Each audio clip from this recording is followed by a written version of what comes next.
Hello, my name's Tom Kyle. It's Friday the 13th of December 2013, 13/12/13. Right, I'm making this video and I'll give you a quick little rundown about why I'm making it. The subject of the video is a person, and I've known for a long time, and they're not unaware of this, that they're being set up for a fool. There's lots of parties who would like to see them fail. The problem with their perception of it, and I'm pretty sure that I've got a good grounding of it because I've seen various things they do and say, and I know what it is, that they see there being an enemy force against them, like an enemy force of people, a conspiracy, if you will, a quite wide conspiracy. But they also seem to think, I would say, be under the illusion that the way to get things done in life is to get a big group of people behind them. I must say here, I must preface it, this guy is not a group joiner. He's not one of these wankers who thinks that if you join a group, that means that you're going to be stronger in a group. But he believes that if you've got people like, like him, and then let the leader do it, and you don't have to do it, group thing, dupe thing. He's not one of these people. He's intelligent. He's probably highly intelligent, and he's educated. And the problem is he thinks that if he doesn't, in quotes, do anything wrong, or do anything, this is in quotes again, I'm trying to make a point here, do anything that could be construed as being, as he always calls it, unprofessional, which doesn't actually correspond correctly to the situation that he's actually dealing with. He thinks that he's fine and everything will be fine, and he can't get any shit. Now, what he doesn't understand is that whenever you've got a controversial thing you're dealing with in England, you're going to get CoIntelPros on you. They're going to cause you problems. And he thinks, well, if I just sort of stay away from them, or not mention anything about it, it'll be fine. Now, he doesn't understand that. Going back to what I was saying, if he doesn't do anything wrong and he remains professional, which doesn't make sense, because I'll explain what it is in a minute, he'll be fine. And he doesn't understand that lots of things in life, it doesn't matter what you actually do. You make sure you record yourself doing things. If somebody accuses you doing something, you say, I didn't do it, because look, here's a recording, I've got a sound recording of it, I didn't do that. He doesn't understand that that's not good enough. And thing is, as I said, the reason I'm making this video right now is I was speaking to him or sending a message to him earlier on yesterday, as it would have been in England. I'm in a different country, a different time zone, I'm ahead. But the point is that I sent him this message and I said to him, look, you're in trouble. And I'll explain why I know he's in trouble. And because I knew these people were gunning for him, but I didn't know how, to what extent they were gunning for him and why. And it's just because I understand their game plan a lot better now. I said to him, basically, you are being lined up for a fool. I said, what you need to do, right, and this is obviously from typing this message in Facebook. I said, what you need, and he wasn't taking it very seriously. He got back to me because I'd written to him the day before. And I seen it pop up because I was on the computer at the time. And he said, I said, what you need to do is you need to massively disassociate with those people in the most overt terms so that everybody realises it's like he doesn't have anything to do with that. He does not have anything to do with those people. He hates them. He's fallen out. Not hates, but he's fallen out with them. It's not a secret. They don't get on. If he does that, right, what will then happen is that if they send any CoIntelPros to cause him problems, he can then say, well, let's say he made a YouTube video, for instance. I made a YouTube video a year ago denouncing these people, denouncing the tactics they use, and voicing my concerns about the dangers they've caused other people, the problems it's caused them, and I don't want it to happen to me, and that's why I'd stay away from them, because I know what their game is. And as I was writing this, I sort of said, you need to disassociate with them, and you need to make sure you do it. And he goes, and you can see politely, of course, and he's a bit sarcastic. He is a bit sarcastic. He's all right. He's not a wanker, but he's a bit sarcastic, and he thinks he's a bit too cool for school. Problem with people like that, and I don't think there's anything wrong with thinking he's clever, and he is clever. Problem is some people is that they think they can clever their way around. It's a bit like they think they can clever their way around a wave hitting them and it won't knock them over. It's like you can't.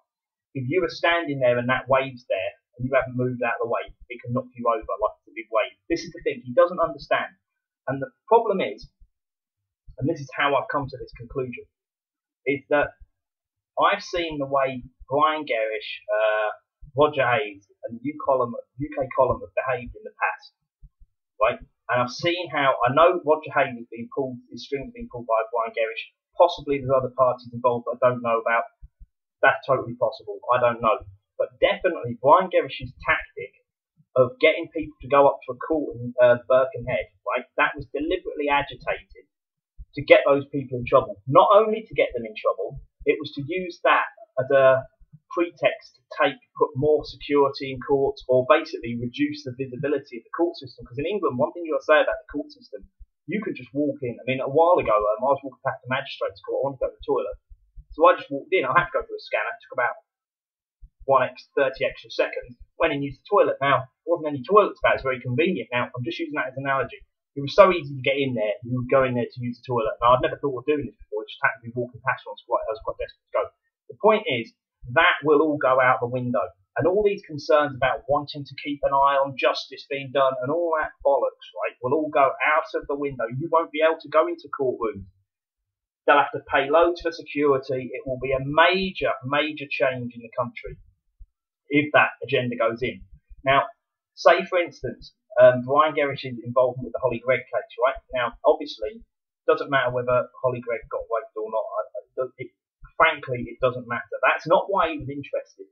All you need to know is she's profoundly retarded, therefore she hasn't got capacity, therefore she cannot give a witness statement against anybody that will stand up anywhere, because she can't even describe what she'd want for dinner. Do you know what I mean? She can't. It's impossible. So it's like taking a goldfish as your star witness. It's not being disrespectful saying it. That's being totally realistic.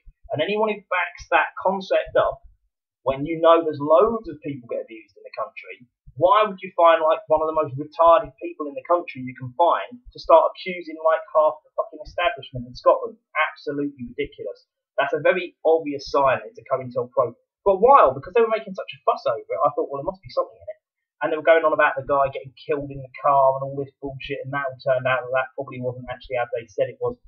Lots and lots of bullshit, layers and layers of bullshit and lies, as characterised everything Brian Gerrish gets involved with.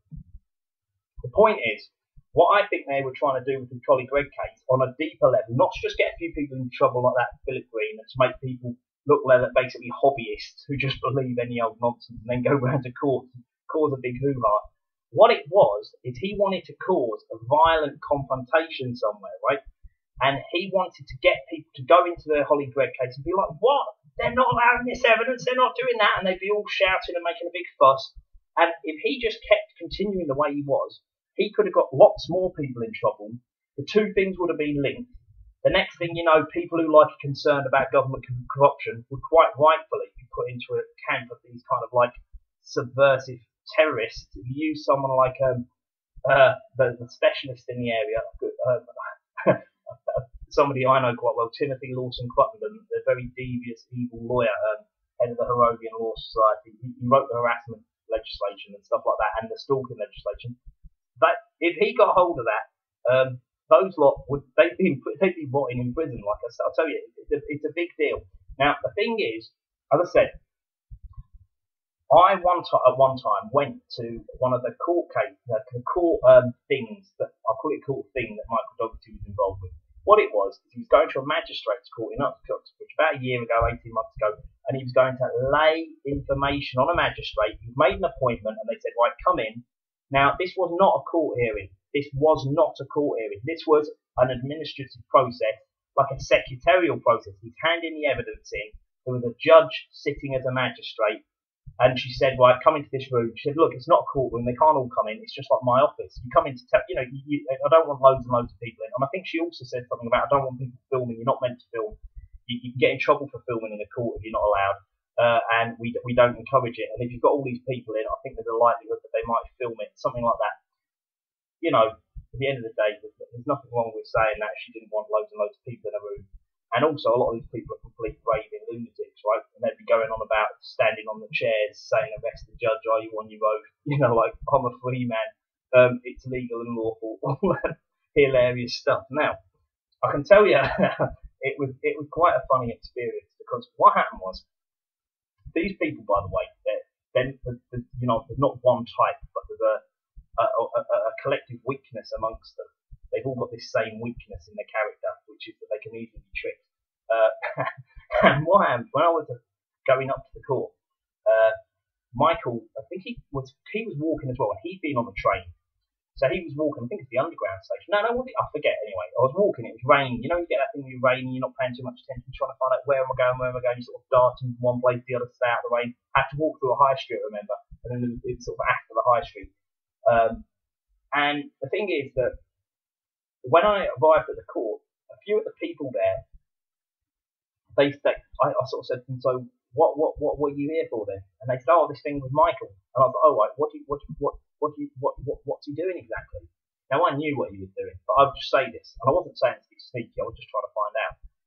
And they said to me, oh, it's a commercial lien. And I said, hang on a minute. Now, at this point, I'm going to rewind and I'm going to put something in that happened about a fortnight before. This was around the same time as I was actually confronting, in a non-adversarial way, I must say, Brian Gerrish about his dealings with the commercial lien. And the way I did this is I said, Brian, there's a few things you need to really look at, like been avoiding. The Holly Gregg case, like the bollocks, commercial liens, there's absolutely no evidence for them.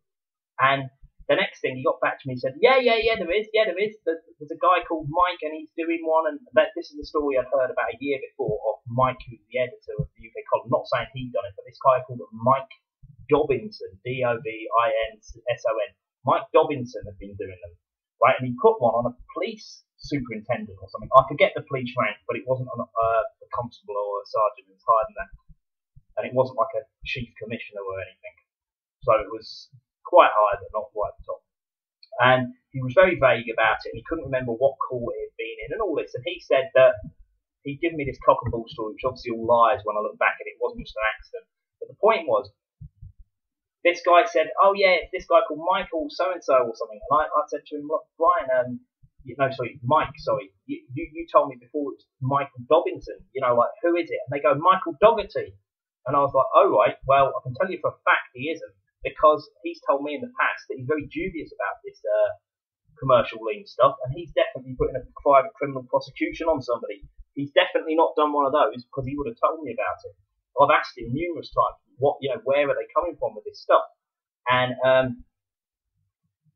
the thing is, this Mike then got back to me, and he's, like he said that Michael Doherty done one. They're like, yes, he has, yes, they do work. I can't really remember the ins and outs of it, but I thought, fuck it, listen, they don't know what they're talking about. They're deliberately misleading people. This is when I had like concrete proof.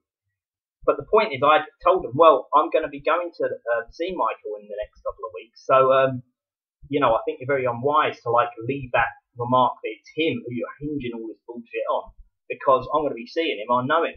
I've got his phone number. I can phone him up. I can get him on Facebook. I can send him an email. So the whole point was, the game was up for me at this point. The game was definitely up. You're going to remember this, right? So getting back into the story. So I go along there, and it turns out these people seem to think. I was like, well, who told you that you're here? Because go back to the story. Yeah, they said, as I said, that they were there.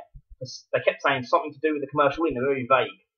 I think they thought he was going to pick up some money, or he was going to like put a commercial lien on, and the court was going to recognise it, or something like that.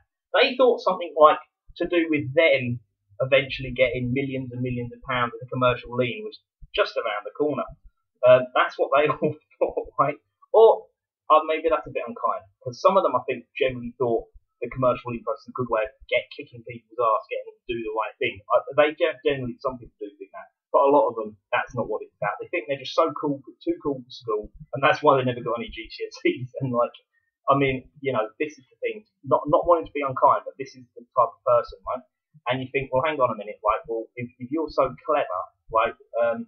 Why haven't you ever sort of cheated? They're not, these people are sort of people that are a little bit like, as I said, easily tricked, a bit naive, and they all thought that he's going to put commercial lien on, and they all told me, or they didn't all tell me, but I wasn't like grilling anyone, and I didn't want to make it too obvious, and I didn't want to embarrass anyone, because it's not what the point of what I'm doing is. I just want to make sure I find out what's going on.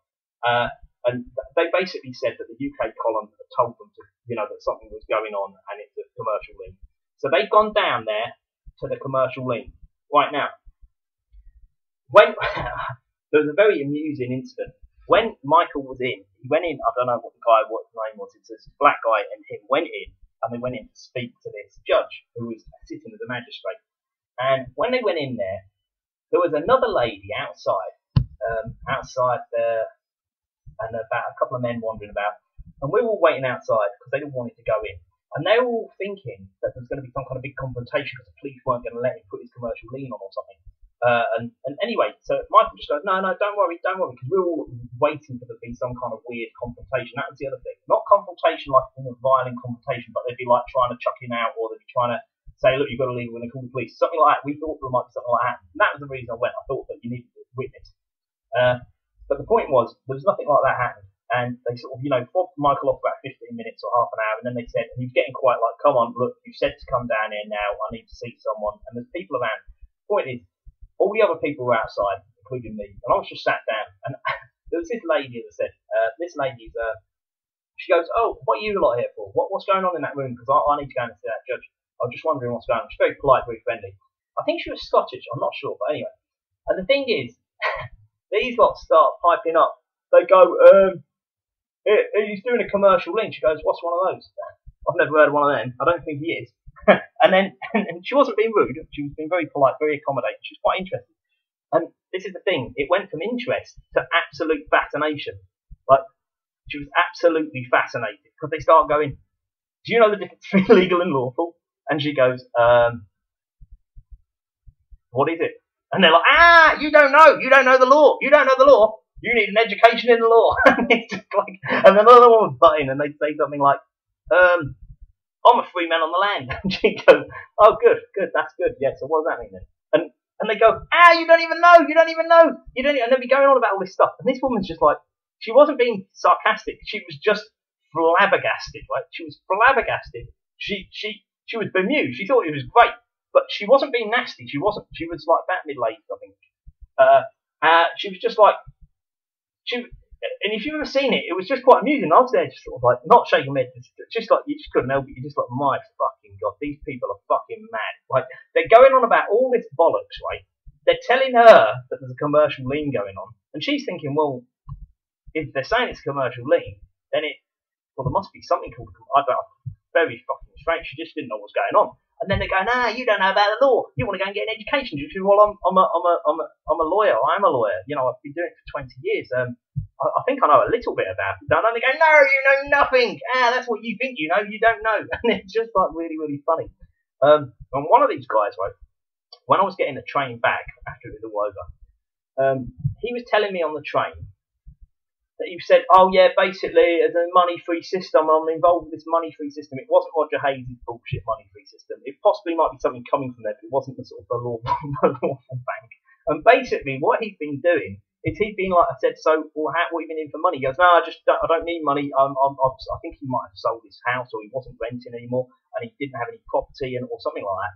And I was like, well, what are you doing? You're sleeping around people's houses on the floor. And he's like, yeah, hopefully that's what's going to happen for a little bit, but now it's all going to be sorted. I'm thinking, fucking hell, right? They're just completely making asses of these people.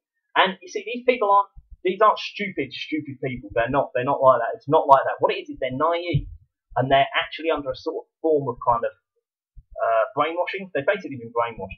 And it is like a cult, really. But you see, the thing with this brainwashing, I know it can happen because it's incremental, right? And what they do is they keep hitting positive things that ring a chord with people that are wrong with this thing, wrong with that thing, wrong with the other thing. And then what they'll do is they'll slightly twist the information, though. So as it gets incrementally layered, these people are basically just like completely brainless, and they're just following the leader. But the leader, and they're incapable of questioning the leader.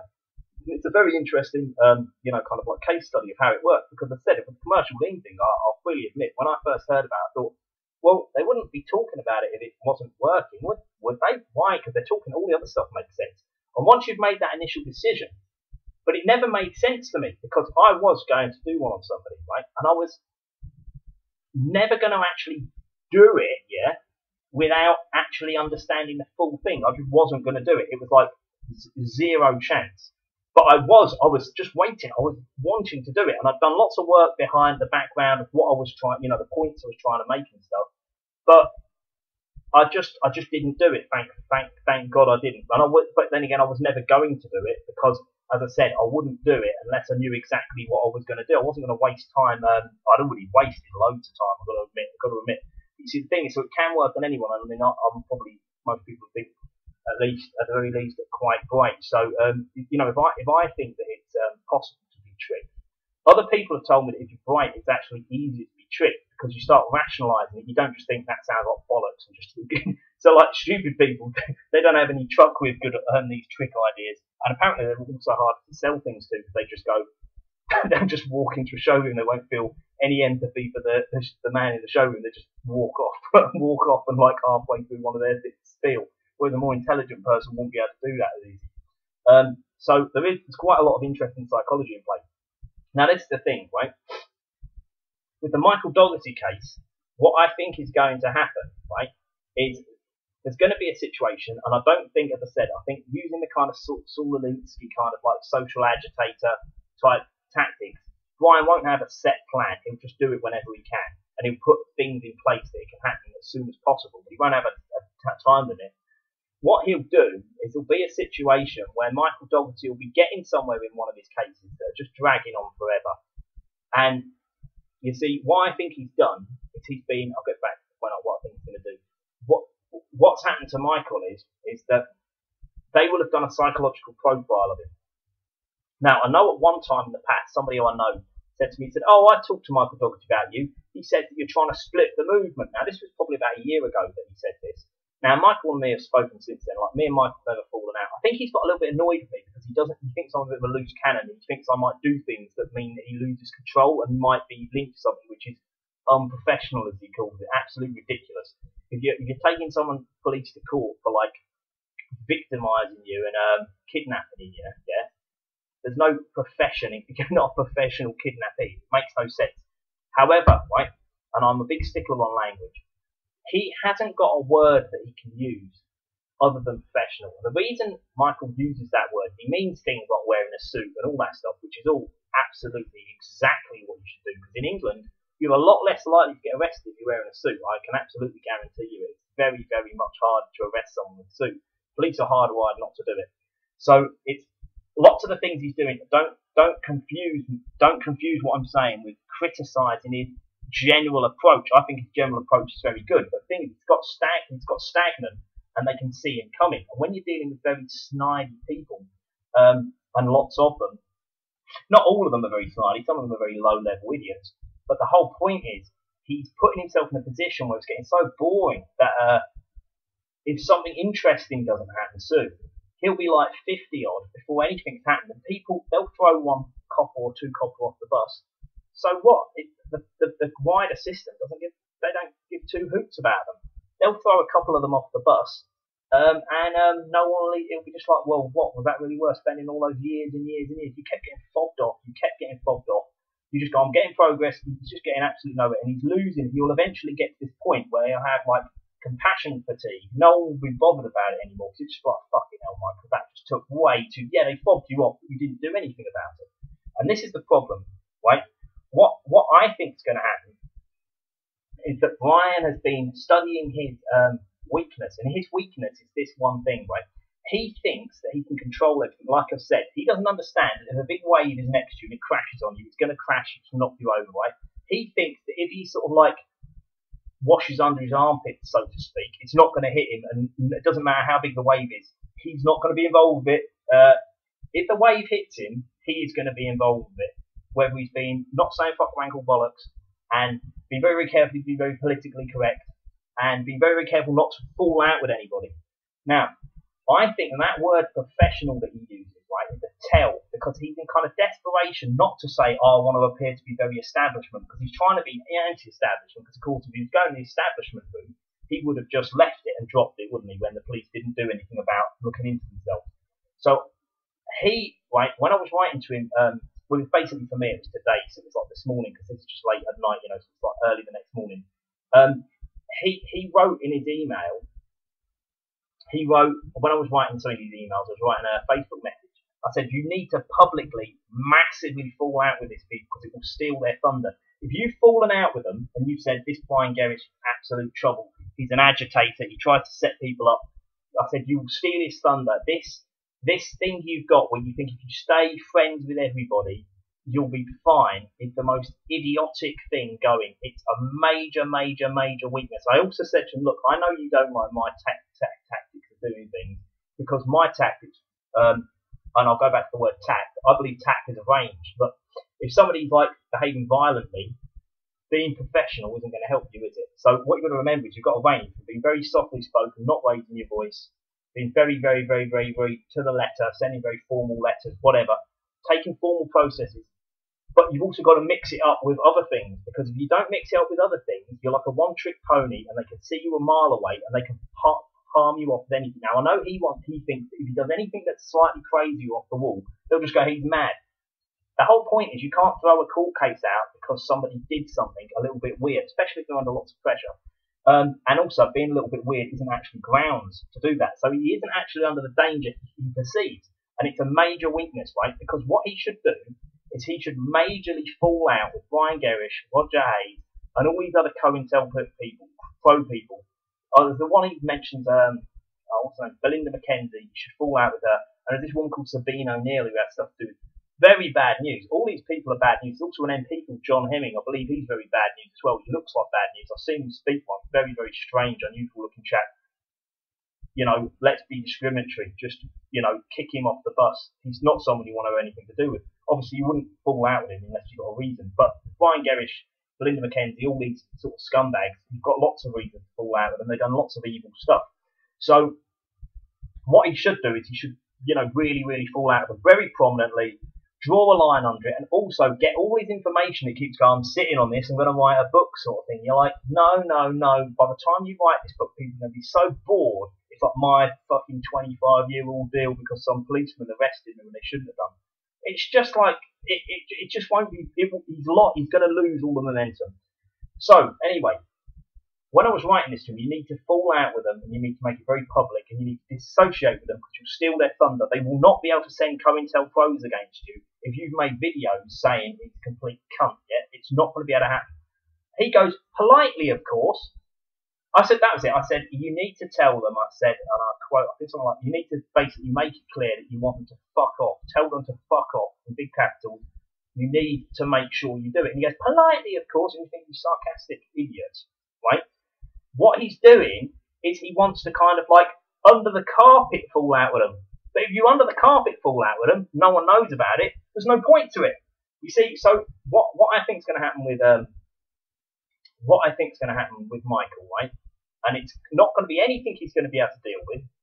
And again, as I said, this is a self-defeating video because if it doesn't happen, and it's because of the video, no one will ever know. It's just like calling the police on a stalker and they come along and they say, no, stalker.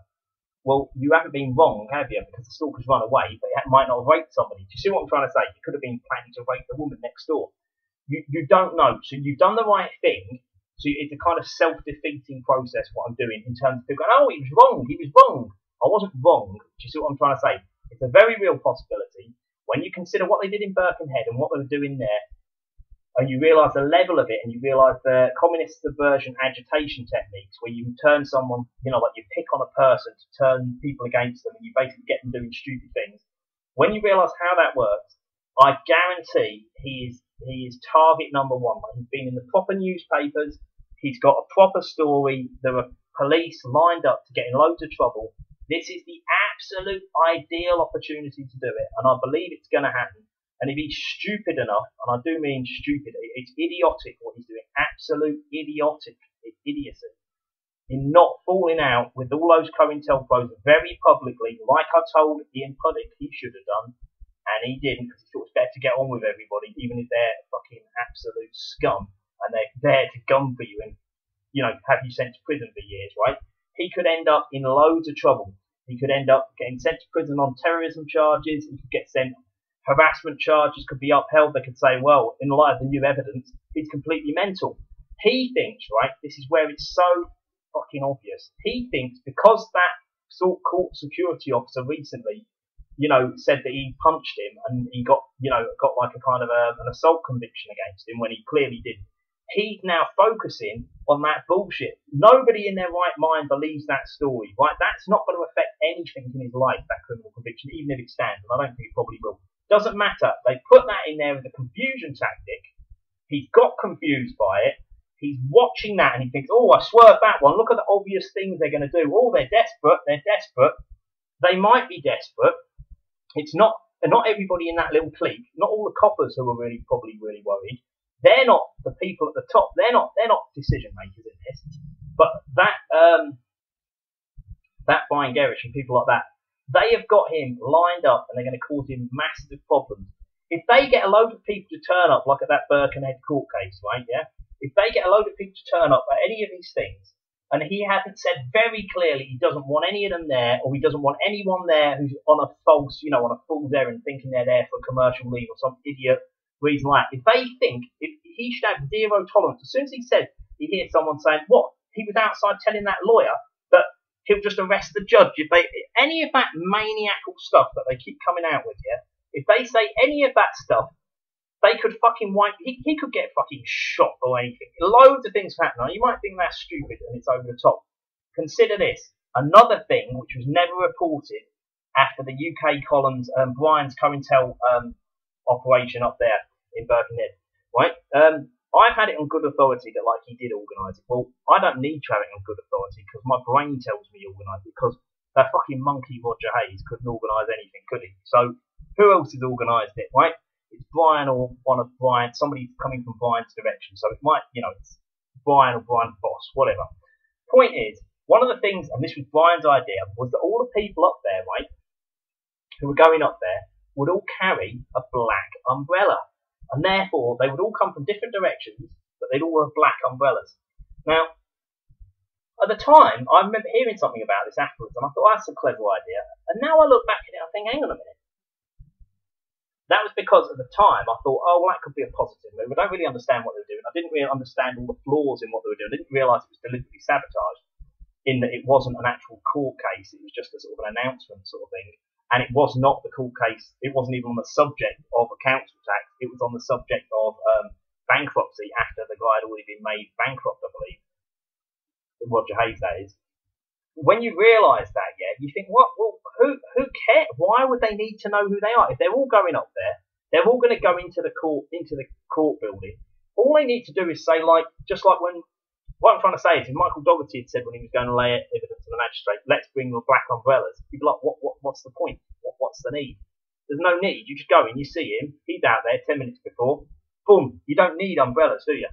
Now, it occurred to me, when you look at Brian, you realise he's not just bad, he's working for a much bigger goal. He's definitely working for the EU. He's trying to bring communistic total control measures, and he's using serious, dangerous Marxist tactics.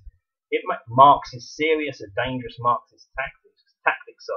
When they all went up there with the umbrellas, somebody's pointed out to me, well, an umbrella looks a bit like it could be a weapon or something, doesn't it? And also, you could hide a weapon in an umbrella, even a little one. So let's just say if they'd all gone up there, right? Yeah. Let's just say if one of them, right, had been an actual proper dodgy state action, because of course the thing in Birkenhead was 100%. I mean, I know technically speaking it's violence if you assault someone, but you assault someone, you just sort of put your hand and say you're arrested. Technically that's an assault. But, if it's in a court building, I can see why they'd say it was an assault. I'm talking about the Birkenhead thing and the judge, because you're not meant to be grabbing the judge. It's intimidation, whatever. It is obviously assault, but it's not actually violent in the real violent word of the meaning. Legally it's violent, but it's not actually, you didn't hurt the guy. The point is that all you could have done to just completely put a massive cat amongst pigeons, if you got another situation, which that might have been the trial one in Birkenhead for 300 people, what about if you went up there and somebody stabbed someone? So there's just you've got all these people, they don't know each other, they don't even know what they're meant to be up there for. You've got these mugs who will go along to these things, they don't know what's going on. And apparently Brian's got new followers now, so a lot of people call on to him, but he's just got a load of new mugs to follow him around, apparently. What if you got them all to carry umbrellas, right? And then somebody had a blade in one of the umbrellas, and they just stabbed somebody, right? What if that happened? They could even stab one of the people going up there. You wouldn't even have to stab a policeman or a judge or a security officer. If that happened, yeah, that could cause an absolutely massive security clampdown. Now, you might think, why? It's just someone getting stabbed. No. You've got 350 people descending on a court, right? If you've got 350 people going to a court, you've got you've got the definition of terrorism in England. Doesn't even have to actually have violence. It could be just threat of violence, by the way. But the point is, you've got Al-Qaeda. They talk about, we caught this guy, we deported him from Bahrain or whatever. It's like they don't even claim to have very many of them. They just catch the occasional person they say is in the Al Qaeda.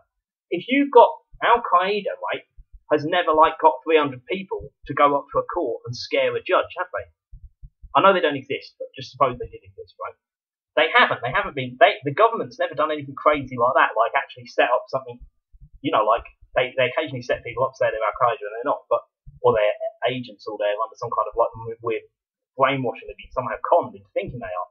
But the point is, with this, he's in a very, very real danger of having a load of people in a court who are all anti-police activists. That's how it will be painted. With kidnapped a judge and assaulted him in the past, right? Yeah, because it will all be linked together. And one of them's murdered somebody. Do you see how easy it would be to do? Or just stabbed somebody. The security clampdown could be massive. And the point is with Michael is he doesn't understand that he would be completely fucked. He could go to prison like those peace protesters with the bombs that didn't detonate. They weren't actually bombs. They got 40-year prison sentences. I think there's about 5 of them all in prison now. I believe there's a top barrister who's taking it upon himself to get them out. But the point is, I hope that's true, by the way. But the point is, Michael Doherty he's a marked man. He thinks he's too clever. He thinks by being polite, yeah, you can solve all problems. Very, very naive. And if he gets in a load of trouble, right, yeah, because again, just roll your memory back to what I was saying about how it was a year or 18 months ago, he was saying, but Tom's trying to split the movement, right? Well, what movement? He thinks there's a movement. He doesn't understand the movement is led by CoIntelPros, so therefore it's a CoIntelPro movement. So he thinks, what I'm trying to say is, his thinking is childish, it's unsophisticated, and it's backwards. Basically, he's been involved with what he's been involved with for a long time. It would be different if he'd been just doing it for a year. I could understand it, but it hasn't just been a year. It's been a long time. And he's been told, and he's been told, and he's been told, and he's been told, and he's been told. So where else is it going to go? He's proven himself incapable, I would say, of dealing with this particular situation. It's like somebody walking out in front of a bus. Do you know what I mean? Eventually they're going to get hit if they don't watch out. It's going to happen. I absolutely guarantee it. If he doesn't fuck his ideas up and raise the level of his thinking and stop thinking that he's too clever because he's just going to be professional, yeah, which as I said is that's a tell that he's obviously very concerned, because otherwise he wouldn't say a word out of place. Michael doesn't say too many words out of place. He doesn't do it. He's articulate. He uses good use of language. So if he's using a word out of place, that's a tell. It's a kind of tell. He might be lying. He's not lying, is he? It's the fact that he thinks he's kind of going back to his aircraft engineer days, where if you be professional, that means you kind of, polite, don't raise your voice, don't do what, most people do in offices, but, the more intelligent people don't do. They're kind of very reserved, put their point across very well. He thinks that that's going to get him out of this. I can absolutely guarantee you it's not. If they go for him, he's going to have completely had it. Any of these court hearings, if you go to them, you're in a lot of danger of getting you are a target. Whether they choose to pull the trigger on you or they don't, you are lining yourself up like potentially lambs to slaughter. There's no question of it. They could even have armed police down there shoot a few of them. It wouldn't even surprise me. And of course, if the armed police shoot a few of them, or somebody who's meant to be armed police shoots them, and actually not from the police, but it's another sort of government agency, like I believe happened in 7/7, shooting the apparent suicide bombers when they'd already been blown up. That could easily happen. It's just waiting to happen. And again, I can't really think if there's any other reasons. I just don't want to make another video. It takes quite a long time making it. It's very hot where I am now. And, I just want to get it out. So if I've bored you a little bit, I have repeated myself. That's quite deliberate. It could have been a more sharp presentation, I'm sure. But the whole point is, he's in trouble. And if you go along to any of those things, you are in trouble as well. You really, really need to think twice. If Michael hasn't got the brains to very, very publicly, very, very as offensive as a man as possible, he doesn't have to say fuck, wank, or bollocks. He doesn't have to. He doesn't have to call anyone a cunt. He doesn't have to. It would help. It's always helpful. It's a lot easier just to do that. But he hasn't got the concept of tact being like what do you call it? A scale. It's not tactful to always be like a little mouse. I know he's not like a little mouse. But, being very polite isn't tactful in a situation when it's inappropriate. He's in a lot of danger. If he went to prison for 40 years and he was watching this video, he'd fucking probably hang himself on the first date. Do you know what I mean? It's like he is beyond wrong in this particular instance. Anyway, Michael, I'm going to put this video up. I don't know who will watch it, but it's very important, and you are being targeted for agitation. It's a classic tactic, and it's CoIntelPro's attacking you. And I told you it happened, and you seem to think it can't attack. They can't do anything. It's absolute nonsense, and you're in a lot of danger. All right, and you could be putting other people in danger. And some of these people are naive, and they've got their trust in you, and you've got an obligation. If you don't make it very clear what's happening in these court cases, you're going to be responsible. If any of them get in any trouble, hurt, or sent to prison or whatever, it'll be on your head anyway. All right, I'm sorry to have to put that responsibility on you, but you've been acting in a reckless, irresponsible way. Reckless, irresponsible, clueless. All right, sorry about that, but that's the case. All right, good luck. Hopefully you do something sensible. All right, bye-bye.